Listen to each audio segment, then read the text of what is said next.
telespectadores da Rede Vida de Televisão e do programa Páginas Difíceis da Bíblia, um programa tradicional nesta Rede Vida de Televisão, onde nós levamos a todos os lares brasileiros que nos recebam a palavra de Deus explicada através do texto evangélico ou de um texto bíblico qualquer.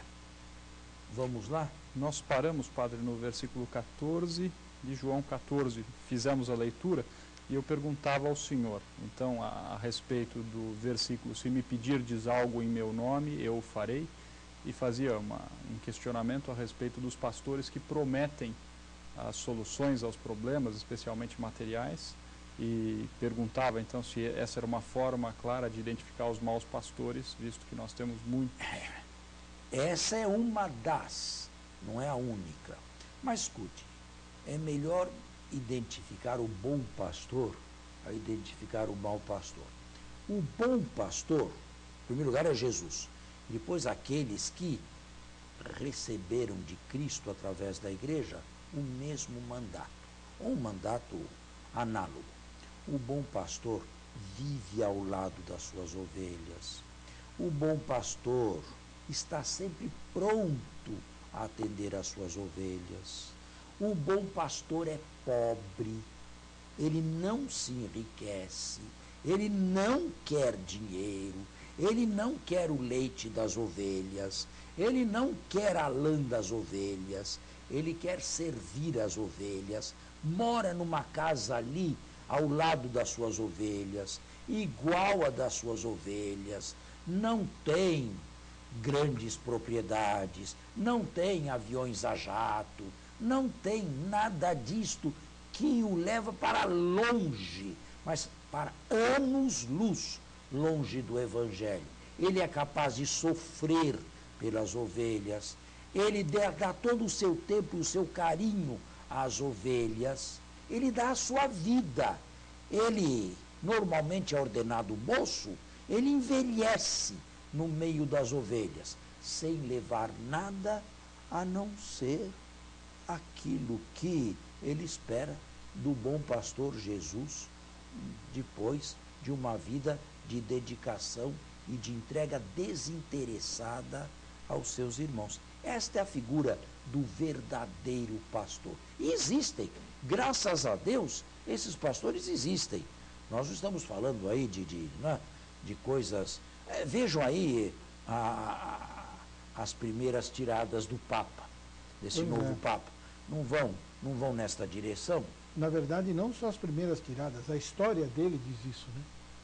A história dele explica isso, ele viveu essa... Não é um homem que busca dinheiro, não é um homem que vai ficar rico, perdeu a sua vida particular, privada, nunca mais terá uma vida particular privada, né? Vai ganhar dinheiro. Como vai ganhar dinheiro? Vai fazer o que desse dinheiro? Comprar o que com esse dinheiro? Não tem sentido. Gastar a vida com as ovelhas, né? Esse é o bom pastor. Agora, claro, você vê isso numa paróquia de periferia também, né?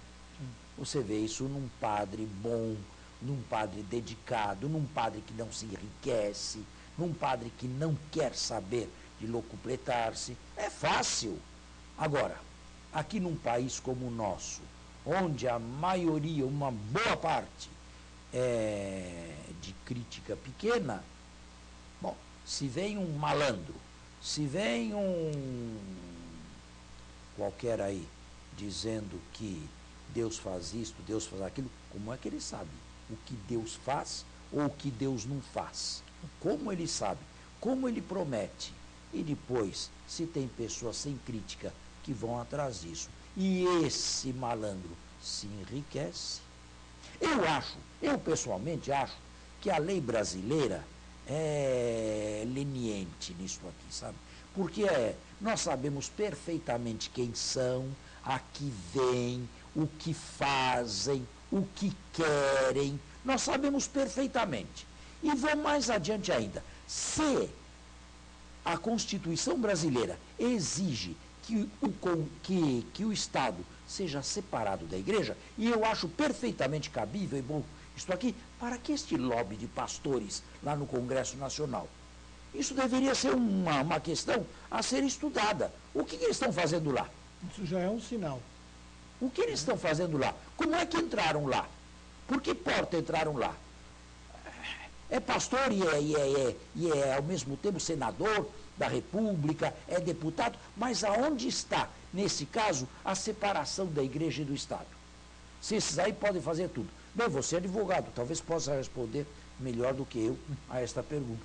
Acho que não, acho que eu concordo e a resposta seria... Agora, nós não deveríamos estar o fazendo Estado isso. permite isso? O Estado não impede, haja visto o fato de que existe. Me parece que na teoria de formação do Estado, essa era uma preocupação grande, justamente porque se mistura dogma de fé com exercício de poder de Estado. Então, eu pessoalmente também compartilho da opinião do senhor, que isso não deveria acontecer, e desconfio quando acontece. E acha que é anticonstitucional também? Não saberia dizer, padre, teria que estudar o caso mais a fundo. Eu acho que é devido à separação. Agora, imagina se a Igreja Católica quisesse colocar os bispos lá no Congresso, conseguiria. Esses bispos do Nordeste, do Norte, que sofrem, que vivem aquela vida daqueles coitados amazonenses, ribeirinhos, todos eles ganhariam, viu? É que nós temos outra missão. A nossa missão não é política e não é nos locupletar. A nossa missão é ganhar os nossos irmãos para Deus à custa do sacrifício da própria vida. E muitos daqueles bispos que estão lá são estrangeiros. Deixaram a velha Europa, a Alemanha, a Suíça, a França, com todo o seu conforto, com todo o conforto de primeiro mundo, e vêm se embrenhar na Amazônia, onde pegam febre amarela, onde pegam todas as doenças tropicais, onde não tem nenhum conforto, somente para o bem espiritual dos seus irmãos. Esses não prometem vida fácil para ninguém, não. Esses não prometem cura para ninguém, não. Mas estão ali, dia e noite, cuidando do seu rebanho. Está aí. Quem tem ouvidos para ouvir, ouça. E quem tem olhos para enxergar, que enxergue. Seguindo na leitura. Sim. Se me amais, observareis meus mandamentos. E rogarei ao Pai, e ele vos dará outro paráclito. Esta é a primeira vez das 5 em que aparece a palavra paráclito no Evangelho de João. Bom, na teologia clássica, o Espírito Santo. Só que João o chama paráclito, que tem uma gama de traduções muito grande, um leque melhor de traduções enorme. Vai desde defensor até consolador. Consolador ou defensor. Mas Jesus está aludindo a uma outra pessoa que lhe faria às vezes depois da sua partida. Para que convosco permaneça para sempre o Espírito da verdade, que o mundo não pode acolher, porque não o vê nem o conhece. Espírito da verdade, que significa isto? É o paráclito, é o Espírito que vai introduzir em toda a verdade. Mas qual é a verdade? É um livro, é uma abstração, são teses, é uma filosofia. A verdade é Jesus. Eu sou o caminho, a verdade e a vida. Se ele se vai, se ele não será mais visível no nosso meio, existe alguém enviado por ele que nos introduz na sua própria verdade, no próprio Cristo. Então, o Jesus histórico, aquele que morre e vai ao Pai, esse deixa de estar conosco, mas encaminha o seu Espírito para ficar... Este deixa de estar conosco visivelmente. Ele inaugura aqui um novo modo de presença. Presença na ausência. Ou seja, presença através do Espírito Santo Paráclito. É claro que o Cristo, está sempre conosco. Mas agora que foi ao Pai, não mais visivelmente, e sim no Espírito Santo. O que é muito melhor, porque enquanto estava neste mundo, estava ali. E se estava ali, não podia estar lá. Se conversava com este, não podia conversar com aquele. Agora, eliminadas essas barreiras todas com a ressurreição, ele tem uma presença interior. O Espírito Paráclito coloca o Cristo no coração da igreja e no coração de cada um de nós que forma que é um membro da igreja. Portanto, o Cristo está dentro de nós. É uma nova modalidade de presença que naturalmente supera o tempo e o espaço e a própria física, enquanto ele era apenas terrestre. Padre, quando Jesus dizia é preciso que eu me vá para que o Paráclito venha, era isso que ele se referia? As duas pessoas juntas não podem estar aqui, porque o Paráclito traz a presença de Jesus interna. Enquanto ele estava aqui, ele era o Paráclito e ele possuía o Paráclito. Agora ele vai e o Paráclito o traz no coração da igreja e no coração de cada um. Vamos fazer o intervalo e continuamos. E advirto mais uma vez o telespectador que se trata do discurso de despedida ou de adeus de Jesus em João. A Bíblia conhece esse gênero literário. Eu já citei diversos discursos de despedida semeados no Antigo e no Novo Testamento. O mais importante, evidentemente, é este aqui que lhe faz João, o quarto evangelista. Tínhamos parado. Agora nós vamos a partir do versículo 18. Não vos deixarei órfãos, eu virei a vós. Eu virei a vós. É claro que ele virá no Paráclito. Ele vai inaugurar um novo modo de presença entre nós. Certo?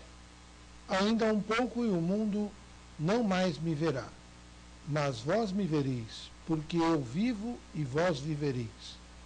Nesse dia compreendereis que estou em meu Pai, e vós em mim e eu em vós.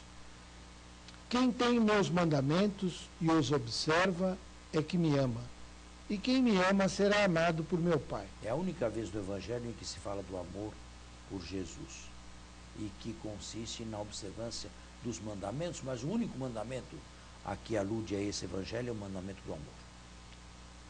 E eu o amarei e me manifestarei a ele. Sempre no Paráclito.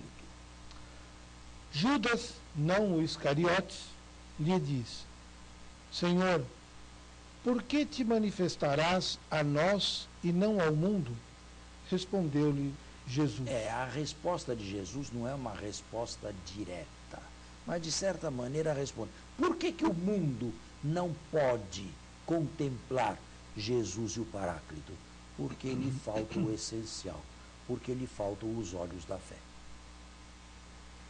Jesus e o Paráclito serão perfeitamente visíveis dentro daqueles que têm fé, dentro da comunidade da igreja e dentro dos seus fiéis.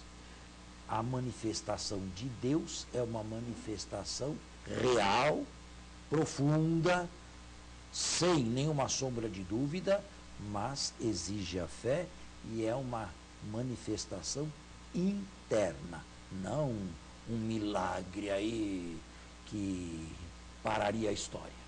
Isso não significa nada, não teria nenhum sentido. Se alguém me ama, guardará minha palavra, e o meu Pai o amará, e a ele viremos, e nele estabeleceremos morada. A famosa inabitação. Através do Paráclito vem Jesus na sua forma ressuscitada, na sua nova forma, e como Jesus é inseparável do Pai, temos o Pai também. Há uma beata carmelita que viveu profundamente esta espiritualidade. é a Beata Elizabeth da Santíssima Trindade, do mosteiro não de conheço. Dijon, na França. Foi beatificada por João Paulo II. Padre, aqui nós temos um convite claro, ou não, de Jesus para que nós queiramos recebê-lo em nós. Existe um convite aqui? Existe um... Claro, existe um convite e uma condição. O convite depende da condição, da abertura. Agora, atenção, não devemos entender esses versículos de maneira individual, como uma espécie de mística individual. Não. O evangelista está falando para a igreja. Claro que cada um de nós é um membro pessoal da igreja, tem isto aqui pessoalmente, mas é em igreja que se dá esta manifestação de Deus em Cristo no Paráclito. Olha, nós podemos e deveríamos ensinar o telespectador a entrelaçar textos. O Concílio Vaticano II, na Constituição sobre a liturgia, não fala que quando as escrituras são lidas e explicadas na Assembleia, é o próprio Jesus que fala? Sim. E por quê é o próprio Jesus? Porque lá, quem lê não é qualquer um. É alguém que tem um mandato. Se é o Evangelho, é um sacerdote que foi encarregado daquela missão. E não se está num momento qualquer, mas no momento em que aquela Assembleia está reunida em nome de Cristo. Onde 2 ou 3 estiverem reunidos em meu nome, eu estarei no meio deles, para dar glória a Deus. Ali se vê claramente que o Cristo fala a todos e fala a cada um em particular. E a diferença se nota que enquanto uns aproveitam, neles a palavra calhou fundo, o Espírito penetrou a voz, o Cristo em outros não fez efeito nenhum. Ambos ouviram a mesma coisa. Quem não me ama, não guarda minhas palavras, e a palavra que ouvis não é minha, que ouves não é minha, mas do Pai que me enviou. Essas coisas vos tenho dito, estando entre vós, mas o Paráclito, o Espírito Santo, que o Pai enviará em meu nome, vos ensinará tudo e vos recordará tudo o que eu vos disse. E esta é uma profunda teologia do Espírito Santo. Ele não se manifestará por ações espetaculares fora de Cristo, no prolongamento de Cristo, mas ele simplesmente levará a igreja e os fiéis em igreja à compreensão profunda de quem é Jesus. Este é um versículo de que se serve muito bem a dogmática para explicar e justificar o crescimento, o prolongamento do dogma na igreja. Padre, e é possível ler neste versículo aqui a formação da consciência de cada um? Em que sentido? No sentido de que, aqui me permita a leitura, mas o Paráclito, o Espírito Santo, que o Pai enviará em meu nome, vos ensinará tudo e vos recordará tudo o que vos disse.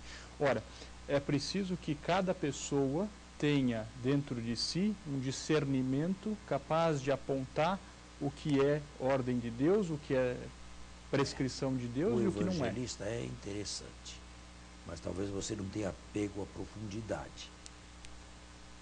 O evangelista está falando que nós todos temos um mestre interior. O mestre interior é realmente o Espírito Santo, que nos leva à verdade que é Jesus. E mais, quanto mais este mestre interior falar dentro de nós, menos necessidade nós teremos dos mestres exteriores. Mas não deve haver antagonismo entre o mestre exterior e o mestre interior, entre o que o padre fala e o Espírito Santo. Não deve haver. Às vezes há, mas não deveria haver. Mas na medida em que você aprofunda este texto em você, Você faz exatamente o que Cristo faz e sente menos necessidade de ouvir bispo, de ouvir papa, de ouvir padre, de ouvir. Você já tem aquilo. O mestre interior já lhe deu aquilo. Mas o mestre interior não se confunde com a sua consciência, ele forma a sua consciência. Ele está acima da consciência. A consciência é minha. O mestre interior é o Espírito Santo. É claro que Deus está acima da minha consciência. Porém, o mestre interior age de tal maneira que, por ele, e somente por ele, eu caminho perfeitamente como quer a igreja. Os grandes santos conheciam isto de maneira experimental. Santa Teresa, por exemplo, não era uma teóloga. E na idade dela, então, na época dela, no século XVI, que mulher fazia teologia? Que mulher fazia teologia naquela época? Nenhuma. E, no entanto, por causa da presença intensa do mestre interior, ela caminhava, e caminhava com liberdade. Escrevia muito mais do que eu. Santa Teresa, numa época em que escrever era muito mais difícil do que agora, mas jorravam aquelas palavras, sabe? Porque provinham de um interior riquíssimo de Deus. E não era contra a igreja, de jeito nenhum. O mestre interior não a jogava contra mestres exteriores. É verdade. Obrigado, Padre. Continua, Ricardo. Nós temos 1 minuto apenas. A partir do 27. Deixo-vos a paz, minha Deixo-vos paz a vos paz. Mas atenção, não uma paz como nós estamos acostumados a conhecer. Uma paz psicológica, uma ausência de preocupações, um pouco de tranquilidade, nada disso. A paz que Jesus deixa é sinônimo de vida, é sinônimo de Espírito Santo. É sinônimo de salvação. Shalom. Shalom. Deixo-vos a paz, minha paz vos dou. Não vou-la dou como o mundo a dá. Aí está a diferença. Não se perturbe nem se intimide vosso coração. Vós ouvistes o que vos disse. Vou e retorno a vós. Vou de uma maneira e retorno de outra maneira. Se me amasseis, ficaríeis alegres por eu ir para o Pai. Exatamente. Aquele que era um simples homem terrestre, agora indo para o Pai, haverá de ser plenamente glorificado com a glória que tinha antes que o mundo existisse. O nosso tempo está encerrado. Nós voltaremos na próxima semana, se Deus quiser. Muito obrigado. Até a próxima sexta. Bom final de semana. Bom domingo a todos. Até a próxima sexta. Um bom final de semana.